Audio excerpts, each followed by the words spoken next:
মানুষ কতটা বিচিত্র হতে পারে। সব সময় স্বপ্ন দেখতে থাকে যে কাল আমি এটা করব, কাল আমি ওটা শুরু করব, কাল আমি ওটা সম্পন্ন করব। এই যে কাল শব্দটা, এই কাল অত্যন্ত বিচিত্র এক শব্দ। আমরা সবসময় এটাকে আসতে দেখতে পাই, কিন্তু এটা আসাতে বর্তমানে পরিণত হয়। আবার আজ নতুন কাল দেখতে পাই, তার জন্য অপেক্ষা করি, যখন সেটা সামনে আসে বর্তমানে পরিণত হয়। এই কাল সবসময় একটা মিথ্যে সান্ত্বনা দেয় যে সে আসছে, কিন্তু সে কখনোই আসে না। যেটা আপনার হাতে রয়েছে তা হলো আজ, বর্তমান। তাই যা করার আছে, যা সম্পন্ন করতে চান, যা শুরু করতে চান, আজ করুন, বর্তমানে করুন। কারণ আজ আপনি যা করবেন সেটাই আপনার ভবিষ্যৎ নির্ধারিত করবে। ভবিষ্যতের বিষয় ভাবতে থাকলে ভবিষ্যৎ সুন্দর হবে না। আজ কর্ম করতে হবে। তাই আজ বর্তমানে জীবনযাপন করুন, কর্ম করুন, আর আমার সাথে ভালোবেসে বলুন, রাধা রাধা। পঞ্চম তত্ত্ব, আকাশ, নব, ব্যোম। আসলে কোনো ভ্রম নাকি সত্য? ভ্রম তো হতে পারে না, কারণ ভ্রমের মধ্যে কেউ বাঁচতেই পারে না। আর যদি সত্য হয় তাহলে এতটাই বিশাল যে আমাদের চোখের থেকে, আমাদের ইন্দ্রিয়ের থেকে, আমাদের মস্তিষ্কের থেকে, আমাদের চিন্তা ভাবনার থেকেও অনেক ঊর্ধ্বে, যাকে আমরা বুঝতেই পারি না। এটা যতটাই বিশাল আকার, ঠিক ততটাই সরল। এই আকাশ যতই অন্ধকারাচ্ছন্ন, ততটাই আলোর প্রকাশ প্রদান করে থাকে। দেখতে গেলে এ হলো জীবনের সঞ্চালক, কিন্তু যদি ক্রুদ্ধ হয়ে যায় তাহলে প্রাণ কেড়ে নিতেও দ্বিধাবোধ করে না। এই আকাশ শুধুমাত্র পৃথিবী লোক নয়, বরং এই সমগ্র ব্রহ্মাণ্ডকে, এই সমগ্র সৃষ্টিকে, এর প্রত্যেকটা তারাকে, প্রত্যেকটা গ্রহকে একটা বিশেষ স্থান প্রদান করে। এর নিজের কোনোই অস্তিত্ব নেই, কিন্তু সকলকে অস্তিত্ব প্রদান করে। এটাই হলো এই আকাশের মাহাত্ম্য। এই আকাশে হলো মাহাত্ম্যের প্রতিরূপ, যা আমাদের ভাবনা দ্বারা উৎপন্ন হয়। আপনিও আকাশের মতো এই বোধকে আপন করে নিন। আপনার জীবনও আকাশের মতন মহান এবং বিশাল হয়ে উঠবে। আর তখনই মন সুপ্রসন্ন হয়ে বলবে, রাধা রাধা। আপনার থেকে বড়, আপনার থেকে মহান হলেন সেই গুরু। এটা কি আবশ্যক যে সেই গুরু কোনো ব্যক্তিই হবেন? কখনোই নয়। গুরু হলেন একটা তত্ত্ব, গুরু হলেন একটা শক্তি। গুরু একজন ব্যক্তি হলে শুধুই একজনই হতেন, কিন্তু তা নয়। গুরু হলেন একটা অনুভূতি, গুরু হলেন শ্রদ্ধা। গুরু তিনি যিনি আপনার ব্যক্তিত্বের পরিচালক হন। গুরু তিনি যিনি আপনার ব্যক্তিত্বের নির্মাতা হন। আপনি কখন, কোথায়, কোন স্থানে, কি রূপে গুরু লাভ করবেন আর কি শিক্ষা লাভ করবেন তা নির্ভর করছে আপনার মানসিকতার উপর, যে আপনি সকলকে কিভাবে আপন করে নিতে পারেন। যদি আপনি গুরুকে আপন করতে চান, জ্ঞানকে আপন করতে চান, তাহলে আপনার মধ্যে শ্রদ্ধা জাগ্রত করতে হবে, সামর্থ্য জাগ্রত করতে হবে। আপনি গুরু এবং জ্ঞানকে আপন করে নিতে পারলে তা এমনিই আপনাকে মহান করে তুলবে। তাহলে আসুন আর আমার সাথে ভালোবেসে বলুন, রাধা রাধা। এই সংসারে এমন কিছু মানুষ আছেন যাদেরকে আপনার ভালো লাগে, তারা আপনার প্রিয়। আমরা চাই ওনারা আমাদের কাছে থাকুন, আমরা ওনাদের কাছে থাকি। এবার সেই ক্ষেত্রে আমরা তাদের ভালো ভালো উপহার দেওয়ার চেষ্টা করি, কারণ ওনারা হলেন আমাদের প্রিয়। আর তার বদলে আমরা আশা করে থাকি যে ওনারা আমাদের একটু সম্মান করবেন। এবার এই মানুষজন যারা আমাদের প্রিয়, এদের আমরা একটা উপহার দিই। সোনা দিয়ে থাকি, আভূষণ দিয়ে থাকি, হিরে মুক্তো দিয়ে থাকি। কিন্তু যদি ভেবে দেখি, এই সব কিছুরই একটা মূল্য আছে।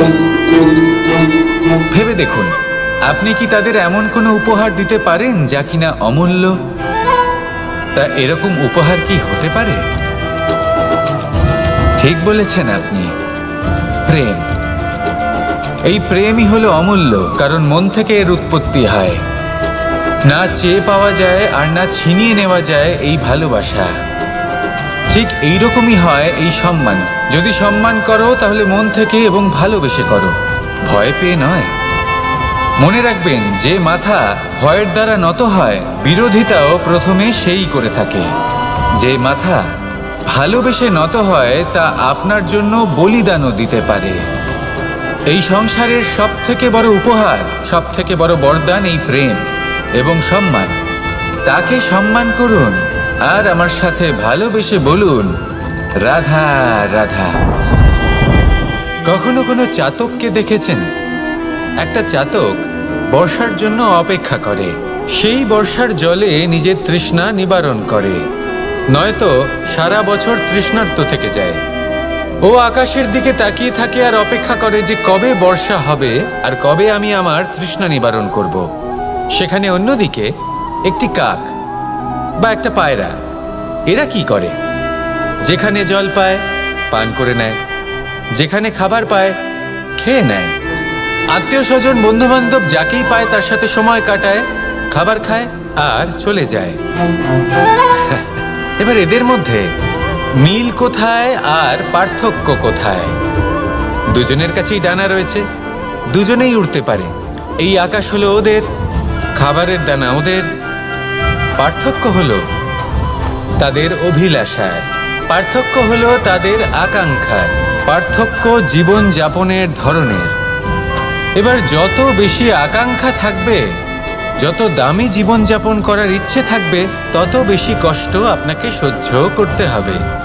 আবার অন্যদিকে জীবন যত সরল হবে, জীবনযাপন যত সরল হবে, সমস্যা ততটাই কম হবে। তাই সবসময় চেষ্টা করবেন আপনার মানসিকতা এবং আপনার জীবন যেন সরল হয়। ভালোবাসতে থাকুন। যদি কেউ আপনাকে ভালোবাসে, তাকেও আপনি ভালোবাসা ফিরিয়ে দিন। তাদের সাথে কথা বলুন, কিছু তাদের কথা শুনুন, কিছু নিজের কথা বলুন। দেখবেন সকল তাপ উত্তাপ দূর হয়ে গেছে।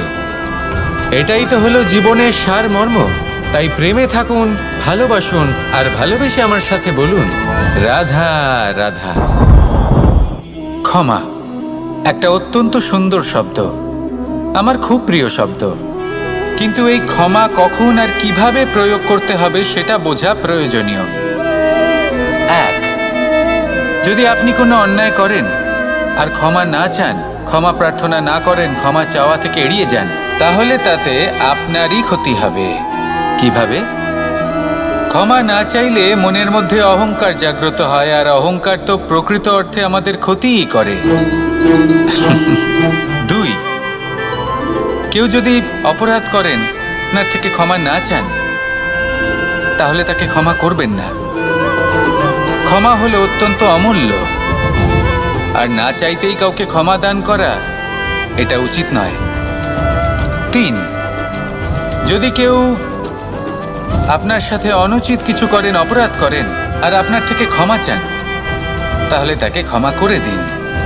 তাতে আপনার অন্তরের করুণাবোধ জাগ্রত হবে, প্রেম জাগ্রত হবে, আর তা আপনার জন্য শুভ হবে।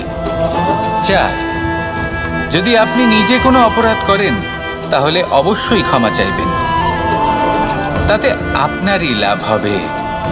কিভাবে? সামনের ব্যক্তি আপনাকে ক্ষমা করুক বা না করুক, আপনার অন্তরের অহংকার ক্ষীণ হবে, আর এই মন আরো নির্মল হয়ে উঠবে। এই ক্ষমা অত্যন্ত অমূল্য, ভেবেচিন্তে একে ব্যবহার করুন, আর আমার সাথে ভালোবেসে বলুন, রাধা রাধা। একবার একজন গুরু তার শিষ্যদের পরীক্ষা নিচ্ছিলেন। উনি ওনার প্রত্যেক শিষ্যকে একটি করে পাখি দিয়ে বললেন সেই পাখির বলি দিতে হবে, কিন্তু এমন এক স্থানে যেখানে কেউ তাদের দেখতে পাচ্ছে না। প্রত্যেক শিষ্য নিজের যাত্রা শুরু করলো। কেউ ঘন বনে প্রবেশ করলো, কেউ অন্ধকার গুহায় প্রবেশ করলো, কেউ দূরে কোনো পর্বতের শিখরে পৌঁছে গেল। যে মুহূর্তে দেখলো তাদের কেউ দেখতে পাচ্ছে না, তারা সেই বলি দিতে চেষ্টা করলো। যেই বলি দিতে গেল, সেই পাখি আলোর কিরণে পরিবর্তিত হলো এবং লুপ্ত হয়ে গেল। একজন শিষ্য ছিল যে আবার গুরুর কাছে ফিরে এলো। সে বলল, ক্ষমা করবেন গুরুদেব, কিন্তু আমি এমন কোনো স্থান পেলাম না যেখানে কেউ আমাকে দেখতে পাচ্ছে না। অন্য কেউ না দেখতে পেলেও আমি নিজে দেখতে পাচ্ছিলাম, আমার অন্তর্মন দেখতে পাচ্ছিল। সেই শিষ্য বুঝতে পেরেছিল যে পরমাত্মার দৃষ্টি সবসময় তাকে দেখতে পাচ্ছে, আর ও কখনো অনুচিত কর্ম করতে পারবে না। আর শুধুমাত্র এই কারণে সেই শিষ্যই সেই পরীক্ষায় উত্তীর্ণ হলো। আসুন আর আমার সাথে ভালোবেসে বলুন, রাধা রাধা। আমরা সবাই ফল খাই, কিন্তু আমাদের সেই ফলই প্রিয় হয় যে পরিপক্ক হয়ে ওঠে, যেটা নম্র হয়, আর যে ফল অনেক বেশি মিষ্টি আর সুস্বাদু হয়ে থাকে, যাদের রঙে বাহার দেখা যায়।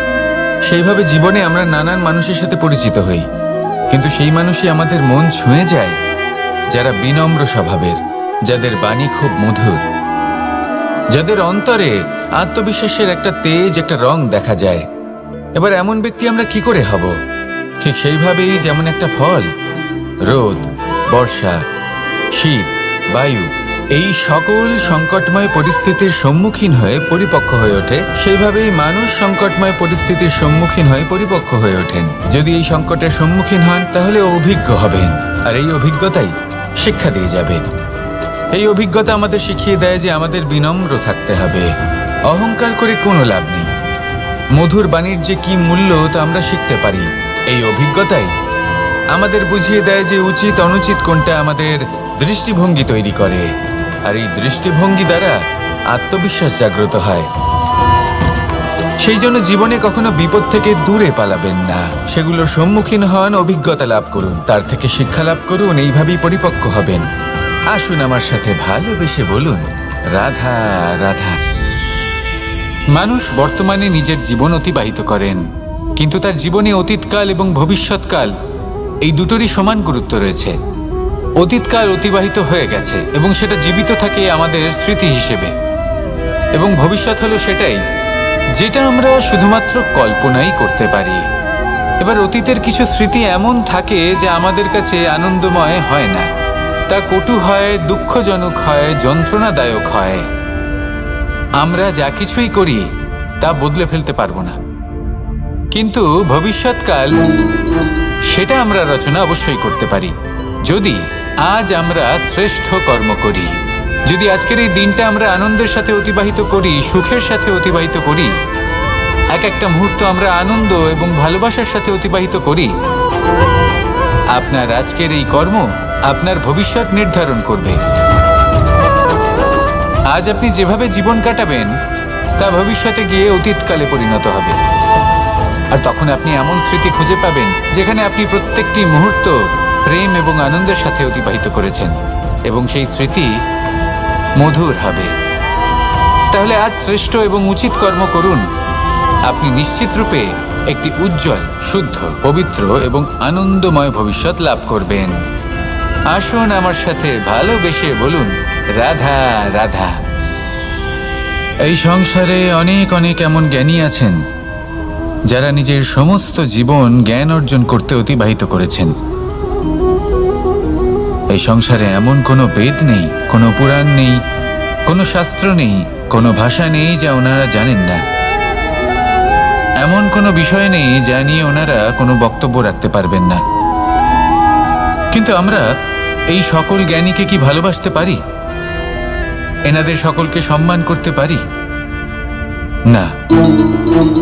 কারণটা কি? দেখুন, বেদ পড়া একটি আলাদা বিষয়, বেদনা বুঝতে পারা অন্য ব্যাপার। এবং বেদনা বোঝার জন্য, সেই জ্ঞান লাভ করার জন্য আপনাকে মন থেকে করুণা এবং প্রেমের সঠিক অর্থ বুঝতে হবে। সামনের ব্যক্তির বেদনা বুঝতে হবে, তার যন্ত্রণাকে বুঝতে হবে।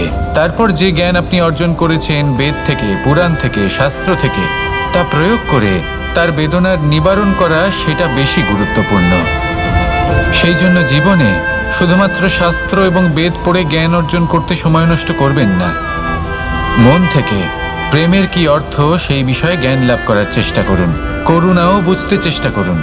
একজন শ্রেষ্ঠ ব্যক্তি হয়ে উঠুন, আর আমার সাথে ভালোবেসে বলুন, রাধা রাধা।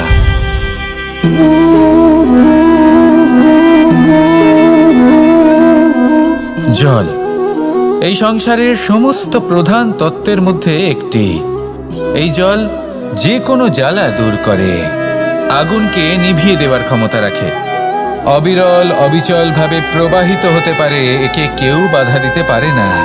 এর পথে বাধা সৃষ্টি করলে নিজের পথ নিজেই খুঁজে নেবে বা সে নিজেই নিজের পথ বানিয়ে নেবে, কিন্তু কখনো থামবে না।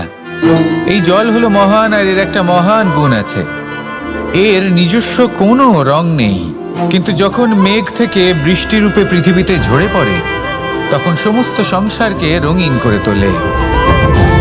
যেখানে খরা হয়েছে সেখানে শ্যামল করে তোলে, যে স্থান শ্যামল সেখানে ভিন্ন ভিন্ন প্রকারের পুষ্প ফুটিয়ে তোলে। এই জল, এই জলের মতন আমাদের হতে হবে। ওর যেমন কোনো রং নেই, আমাদেরও যেন কোনো অহংকার না থাকে। শুধু কর্মের এই ধারাতে বইতে থাকুন, এই সংসারের মঙ্গল করতে থাকুন, শ্রেষ্ঠ কর্ম করতে থাকুন। এই সংসারকে এটা বলার কোনো প্রয়োজন নেই যে আপনি কে। আপনি যদি কর্ম করতে থাকেন, তাহলে এই সংসার নিজে থেকেই আপনার মূল্য জানতে পারবে, আর তখন এই মন প্রসন্ন হয়ে বলবে, রাধা রাধা। বড়ই অদ্ভুত ব্যাপার। একটি পাথরের প্রতিমা যখন মন্দিরে স্থাপিত হয়, তখন তা আমাদের কাছে ভগবান সম হয়ে দাঁড়ায়। কিন্তু যখন একজন জীবিত মানুষ মন্দিরে গিয়ে থাকেন, তখন তার শরীর, মন, আত্মা সেই সব পাথর সম হয়ে দাঁড়ায়। কিন্তু এমনটা আমি ঠিক কেন বললাম ভেবে দেখুন। মানুষ এটা চান যে কোনো পরিস্থিতি, যে কোনো স্থানেই তার বিজয় হোক, কিন্তু এখানে এসে সে পরাজিত হয়। এরকম ঠিক কেন হয়? সমস্ত খেলা হলো ভাবনা চিন্তার, বিচারধারার, দৃষ্টিভঙ্গির, উত্তরদায়িত্বের খেলা। পাষাণের এই প্রতিমা, তার একটি উত্তরদায়িত্ব আছে, আশা ধরে রাখার দায়িত্ব। সেই আশা জানিয়ে মানুষ মন্দিরে আসেন। তেমনি মানুষের একটি উত্তরদায়িত্ব আছে যেটা সে ভুলে যায়, আর সেই উত্তরদায়িত্ব হলো এটা, যে মন্দিরে যে ভগবানকে সে প্রসন্ন করতে যাচ্ছে, তাকে সে তখনই খুঁজে পাবে যখন পূর্ণরূপে সে সমর্পিত থাকবে। যদি মনে সমর্পণের ভাব না থাকে, তাহলে ভগবান কখনো প্রসন্ন হবেন না। নিজের উত্তরদায়িত্ব বোঝার বদলে মানুষ শুধু একটা অনুষ্ঠান পালন করেন। যেমন ফুলের একটা মালা অর্পণ করেন, আর সেই কারণেই তিনি পরাজিত হন। আপনি ফুলের মালা অর্পণ করুন, প্রসাদ অর্পণ করুন, কিন্তু মনের মধ্যে পূর্ণ সমর্পণের ভাব থাকা প্রয়োজনীয়। তবেই আপনি মন্দিরে গিয়েও প্রাণবন্ত হয়ে থাকতে পারবেন, তবেই ঈশ্বরকে প্রসন্ন করতে পারবেন। আসুন আমার সাথে ভালোবেসে বলুন, রাধা রাধা। এই প্রেম মানুষকে দিয়ে কি না করাতে পারে, বড় বড় কাজ করাতে পারে, বড় বড় বাধা পার করাতে পারে। চাইলে মরুভূমিতে কুয়ো খোঁড়াতে পারে, পর্বত পার করাতে পারে, প্রতিটা অসম্ভব কার্য সম্ভব করাতে পারে। কিন্তু যদি আমি এটা বলি যে প্রেম আপনাকে দিয়ে ছলনাও করাতে পারে, তাহলে কি আপনি তা ঠিক মনে করবেন? আপনার কি মনে হবে যে এরকম হতে পারে? অবশ্যই হতে পারে। যেমন আমি ছল করছি এই মুহূর্তে আমার রাধার জন্য, আমার প্রেমের জন্য। আমি রাধার সাথে অনন্ত প্রেম করি, নিঃস্বার্থভাবে প্রেম করি, কিন্তু তাও আমাকে একটা ঠকবাজ, স্বার্থপর, লোভী ব্যক্তি হতে হচ্ছে। এই ছলনা আমাকে করতে হচ্ছে আমার প্রেমের জন্য। এবারে আপনারা আমাকে বলবেন যে কেন কৃষ্ণ এসব করার কি দরকার? রাধার সাথে তুমি বিবাহ করে তুমি কি শান্তির নিঃশ্বাস নিতে পারো না? নিশ্চয়ই নিতে পারি। রাধার সাথে বিবাহ করে আমি ভীষণ সুখী হব, কিন্তু আমি এই কথাও জানি যে আমার রাধা সুখী হতে পারবে না। কারণ যদি এই বিবাহ হয়, তার মাতা পিতা, তার পরিবারকে বর্ষনা ত্যাগ করতে হবে। রাধার মনের মধ্যে একটা গভীর ক্ষতের সৃষ্টি হবে, দুঃখ তাকে কুরে কুরে খাবে। ও এটা মনে করবে, এটা জানবে যে ওর জন্য ওর মাতা পিতাকে এত কষ্ট ভোগ করতে হচ্ছে। এবার রাধার কষ্টকে ভিত বানিয়ে কৃষ্ণ নিজের সুখের মহল কি করে তৈরি করতে পারে? কারণ যাদের আপনি ভালোবাসেন শুধু তাদের ভাবনা নয়, আপনার প্রেমিক যাদের ভালোবাসে তাদের ভাবনার খেয়াল রাখাটাও আপনারই কর্তব্য। আর কখনো কখনো নিজের প্রেমকে উঁচুতে উঠতে দেখতে গেলে আপনাকে নিজেকে নিচে নামতে হবে। এমন কোনো কাজও আছে যা আপনাকে আপনার প্রেমের জন্য করতেই হবে।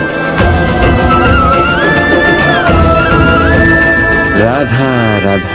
মানুষ কতটা বিচিত্র হতে পারে। সব সময় স্বপ্ন দেখতে থাকে যে কাল আমি এটা করব, কাল আমি ওটা শুরু করব, কাল আমি ওটা সম্পন্ন করব। এই যে কাল শব্দটা, এই কাল অত্যন্ত বিচিত্র এক শব্দ। আমরা সবসময় এটাকে আসতে দেখতে পাই, কিন্তু এটা আসাতে বর্তমানে পরিণত হয়।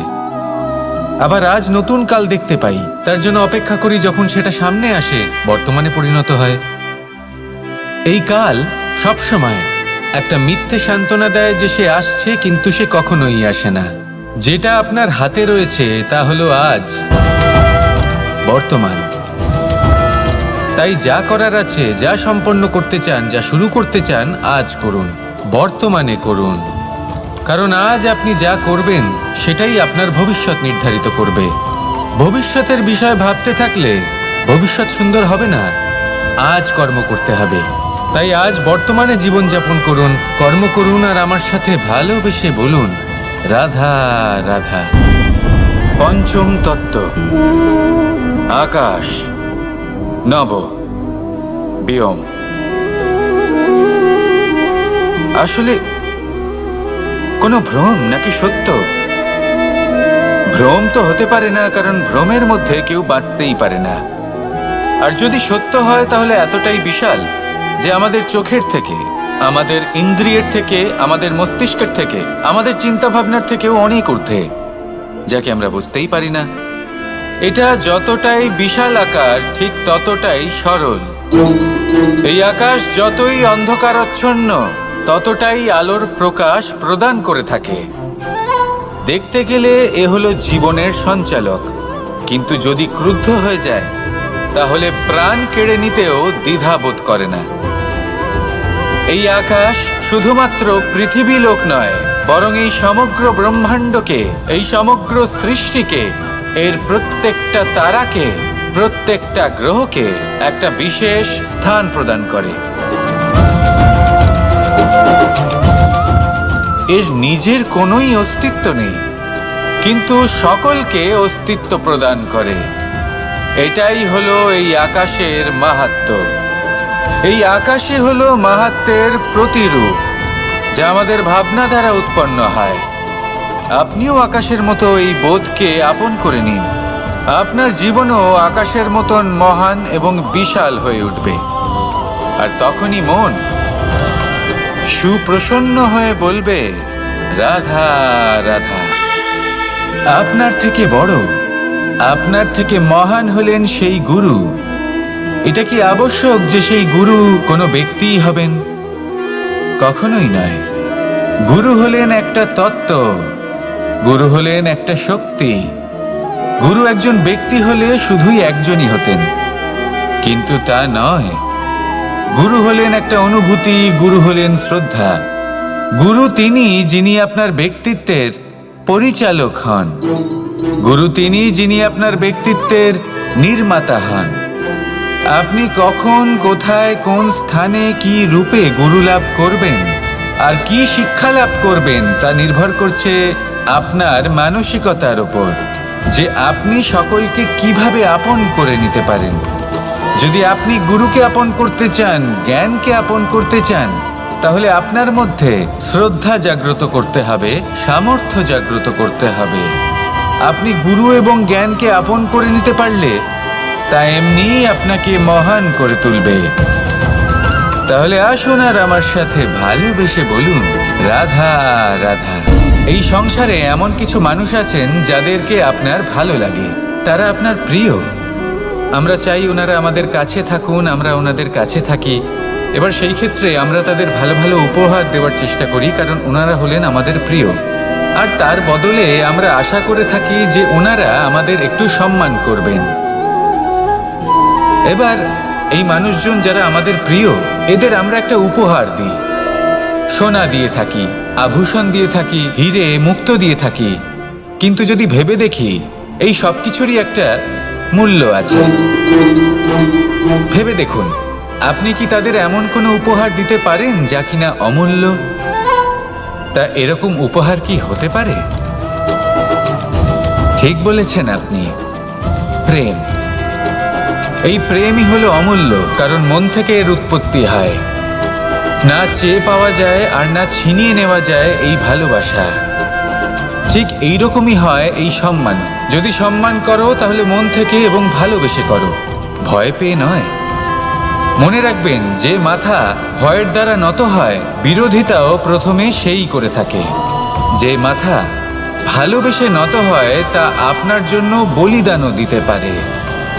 এই সংসারের সব থেকে বড় উপহার, সব থেকে বড় বরদান এই প্রেম এবং সম্মান। তাকে সম্মান করুন আর আমার সাথে ভালোবেসে বলুন, রাধা রাধা। কখনো কোনো চাতককে দেখেছেন? একটা চাতক বর্ষার জন্য অপেক্ষা করে। সেই বর্ষার জলে নিজের তৃষ্ণা নিবারণ করে, নয়তো সারা বছর তৃষ্ণার্ত থেকে যায়। ও আকাশের দিকে তাকিয়ে থাকে আর অপেক্ষা করে যে কবে বর্ষা হবে আর কবে আমি আমার তৃষ্ণা নিবারণ করব। সেখানে অন্যদিকে একটি কাক বা একটা পায়রা, এরা কি করে? যেখানে জল পায় পান করে নেয়, যেখানে খাবার পায় খেয়ে নেয়, আত্মীয় স্বজন বন্ধু বান্ধব যাকেই পায় তার সাথে সময় কাটায়, খাবার খায় আর চলে যায়। এবার এদের মধ্যে মিল কোথায় আর পার্থক্য কোথায়?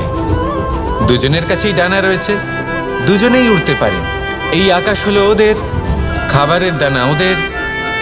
পার্থক্য হলো তাদের অভিলাষার, পার্থক্য হলো তাদের আকাঙ্ক্ষার, পার্থক্য জীবন যাপনের ধরনের।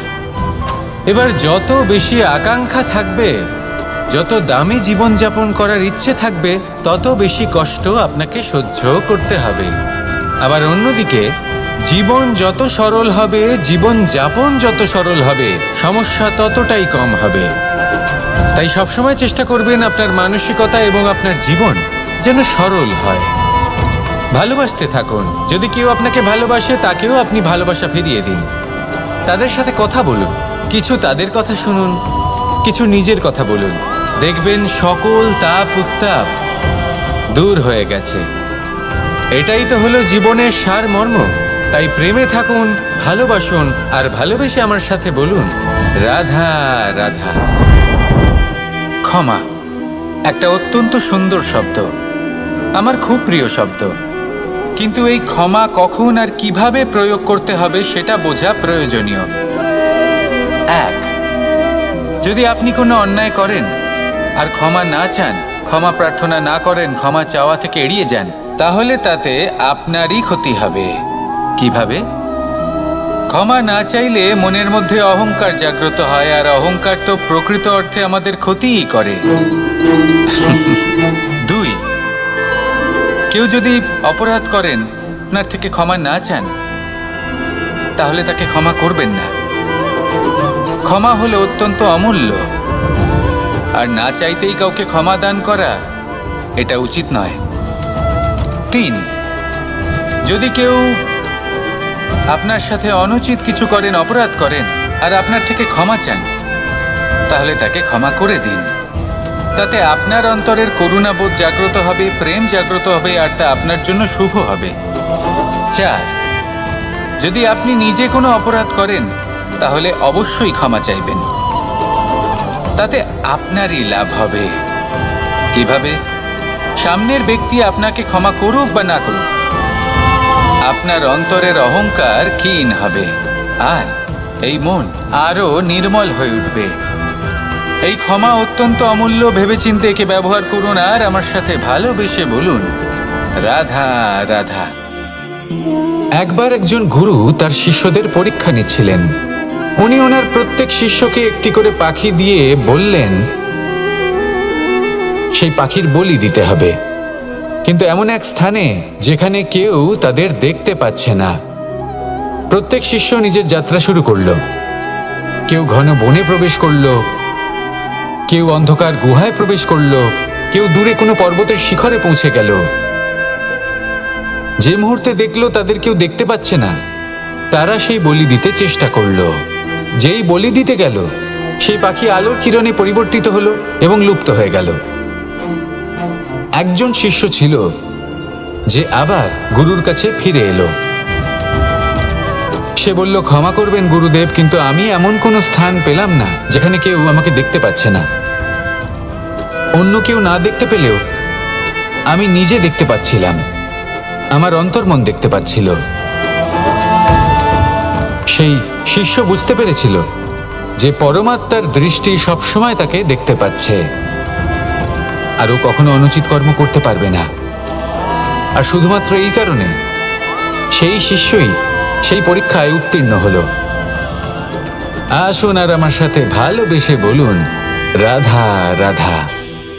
আমরা সবাই ফল খাই, কিন্তু আমাদের সেই ফলই প্রিয় হয় যে পরিপক্ক হয়ে ওঠে, যেটা নম্র হয়, আর যে ফল অনেক বেশি মিষ্টি আর সুস্বাদু হয়ে থাকে, যাদের রঙে বাহার দেখা যায়।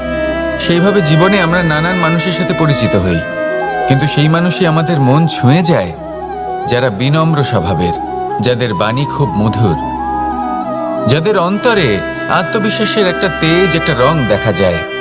এবার এমন ব্যক্তি আমরা কি করে হব? ঠিক সেইভাবেই যেমন একটা ফল রোদ, বর্ষা, শীত, বায়ু এই সকল সংকটময় পরিস্থিতির সম্মুখীন হয়ে পরিপক্ক হয়ে ওঠে, সেইভাবেই মানুষ সংকটময় পরিস্থিতির সম্মুখীন হয়ে পরিপক্ক হয়ে ওঠেন। যদি এই সংকটের সম্মুখীন হন তাহলে অভিজ্ঞ হবেন, আর এই অভিজ্ঞতাই শিক্ষা দিয়ে যাবে। এই অভিজ্ঞতা আমাদের শিখিয়ে দেয় যে আমাদের বিনম্র থাকতে হবে। অহংকার করে কোনো লাভ নেই। মধুর বাণীর যে কি মূল্য তা আমরা শিখতে পারি। এই অভিজ্ঞতাই আমাদের বুঝিয়ে দেয় যে উচিত অনুচিত কোনটা আমাদের দৃষ্টিভঙ্গি তৈরি করে, আর এই দৃষ্টিভঙ্গি দ্বারা আত্মবিশ্বাস জাগ্রত হয়। সেই জন্য জীবনে কখনো বিপদ থেকে দূরে পালাবেন না, সেগুলোর সম্মুখীন হন, অভিজ্ঞতা লাভ করুন, তার থেকে শিক্ষা লাভ করুন, এইভাবেই পরিপক্ক হবেন। আসুন আমার সাথে ভালোবেসে বলুন, রাধা রাধা। মানুষ বর্তমানে নিজের জীবন অতিবাহিত করেন, কিন্তু তার জীবনে অতীতকাল এবং ভবিষ্যৎকাল এই দুটোরই সমান গুরুত্ব রয়েছে। অতীতকাল অতিবাহিত হয়ে গেছে এবং সেটা জীবিত থাকে আমাদের স্মৃতি হিসেবে, এবং ভবিষ্যৎ হলো সেটাই যেটা আমরা শুধুমাত্র কল্পনাই করতে পারি। এবার অতীতের কিছু স্মৃতি এমন থাকে যা আমাদের কাছে আনন্দময় হয় না, তা কটু হয়, দুঃখজনক হয়, যন্ত্রণাদায়ক হয়। আমরা যা কিছুই করি তা বদলে ফেলতে পারবো না, কিন্তু ভবিষ্যৎকাল সেটা আমরা রচনা অবশ্যই করতে পারি, যদি আজ আমরা শ্রেষ্ঠ কর্ম করি। যদি আজকের এই দিনটা আমরা আনন্দের সাথে অতিবাহিত করি, সুখের সাথে অতিবাহিত করি, এক একটা মুহূর্ত আমরা আনন্দ এবং ভালোবাসার সাথে অতিবাহিত করি, আপনার আজকের এই কর্ম আপনার ভবিষ্যৎ নির্ধারণ করবে। আজ আপনি যেভাবে জীবন কাটাবেন তা ভবিষ্যতে গিয়ে অতীতকালে পরিণত হবে, আর তখন আপনি এমন স্মৃতি খুঁজে পাবেন যেখানে আপনি প্রত্যেকটি মুহূর্ত প্রেম এবং আনন্দের সাথে অতিবাহিত করেছেন, এবং সেই স্মৃতি মধুর হবে। তাহলে আজ শ্রেষ্ঠ এবং উচিত কর্ম করুন, আপনি নিশ্চিত রূপে একটি উজ্জ্বল, শুদ্ধ, পবিত্র এবং আনন্দময় ভবিষ্যৎ লাভ করবেন। আসুন আমার সাথে ভালোবেসে বলুন, রাধা রাধা। এই সংসারে অনেক অনেক এমন জ্ঞানী আছেন যারা নিজের সমস্ত জীবন জ্ঞান অর্জন করতে অতিবাহিত করেছেন। এই সংসারে এমন কোনো বেদ নেই, কোনো পুরাণ নেই, কোনো শাস্ত্র নেই, কোনো ভাষা নেই যা ওনারা জানেন না। এমন কোনো বিষয় নেই যা নিয়ে ওনারা কোনো বক্তব্য রাখতে পারবেন না। কিন্তু আমরা এই সকল জ্ঞানীকে কি ভালোবাসতে পারি? এনাদের সকলকে সম্মান করতে পারি না। কারণটা কি? দেখুন, বেদ পড়া একটি আলাদা বিষয়, বেদনা বুঝতে পারা অন্য ব্যাপার। এবং বেদনা বোঝার জন্য, সেই জ্ঞান লাভ করার জন্য আপনাকে মন থেকে করুণা এবং প্রেমের সঠিক অর্থ বুঝতে হবে। সামনের ব্যক্তির বেদনা বুঝতে হবে, তার যন্ত্রণাকে বুঝতে হবে। তারপর যে জ্ঞান আপনি অর্জন করেছেন বেদ থেকে, পুরাণ থেকে, শাস্ত্র থেকে, তা প্রয়োগ করে তার বেদনার নিবারণ করা, সেটা বেশি গুরুত্বপূর্ণ। সেই জন্য জীবনে শুধুমাত্র শাস্ত্র এবং বেদ পড়ে জ্ঞান অর্জন করতে সময় নষ্ট করবেন না। মন থেকে প্রেমের কি অর্থ সেই বিষয়ে জ্ঞান লাভ করার চেষ্টা করুন। করুণাও বুঝতে চেষ্টা করুন। একজন শ্রেষ্ঠ ব্যক্তি হয়ে উঠুন আর আমার সাথে ভালোবেসে বলুন, রাধা রাধা।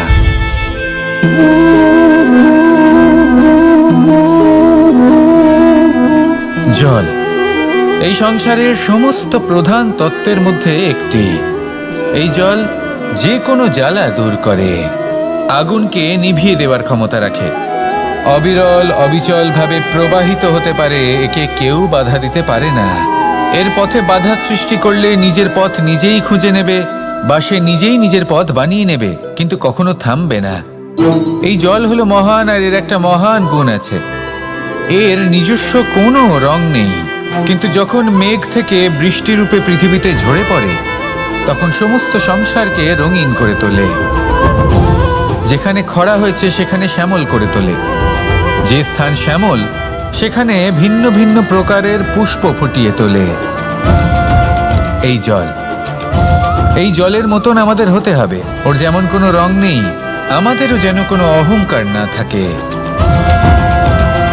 শুধু কর্মের এই ধারাতে বইতে থাকুন, এই সংসারের মঙ্গল করতে থাকুন, শ্রেষ্ঠ কর্ম করতে থাকুন। এই সংসারকে এটা বলার কোনো প্রয়োজন নেই যে আপনি কে।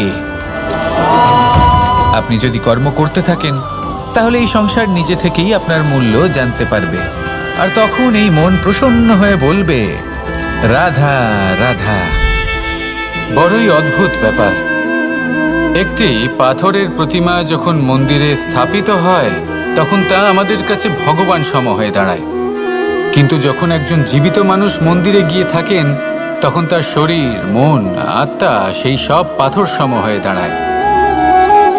কিন্তু এমনটা আমি ঠিক কেন বললাম ভেবে দেখুন।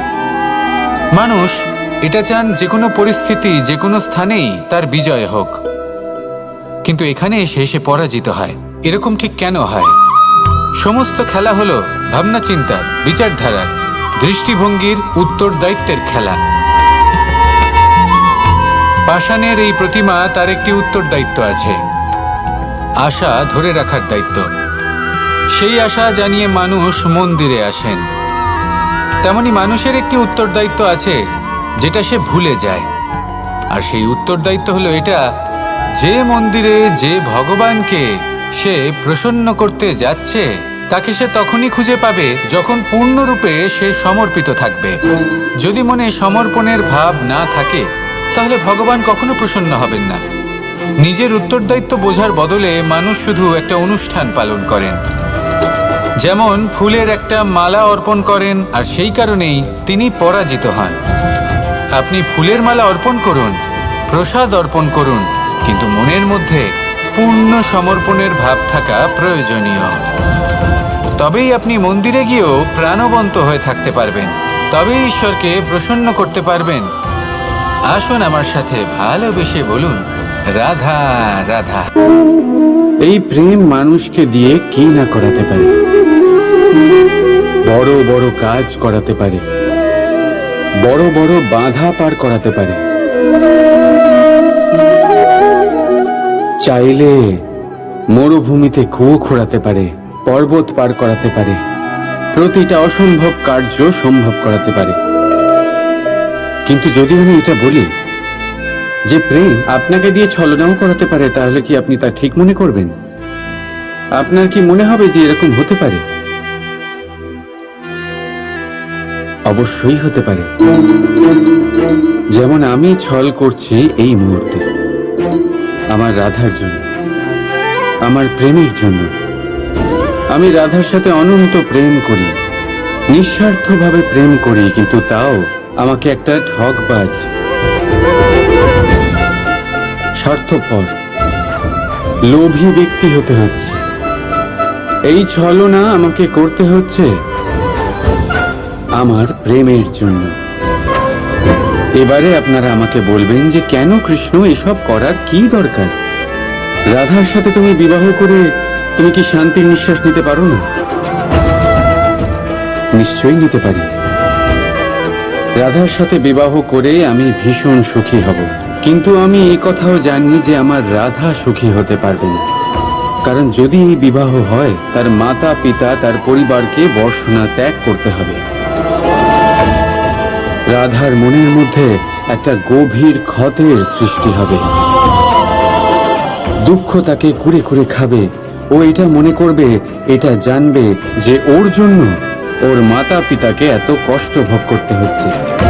এবার রাধার কষ্টকে ভিত বানিয়ে কৃষ্ণ নিজের সুখের মহল কি করে তৈরি করতে পারে? কারণ যাদের আপনি ভালোবাসেন শুধু তাদের ভাবনা নয়, আপনার প্রেমিক যাদের ভালোবাসে তাদের ভাবনার খেয়াল রাখাটাও আপনারই কর্তব্য। আর কখনো কখনো নিজের প্রেমকে উঁচুতে উঠতে দেখতে গেলে আপনাকে নিজেকে নিচে নামতে হবে। এমন কোনো কাজও আছে যা আপনাকে আপনার প্রেমের জন্য করতেই হবে। রাধা রাধা।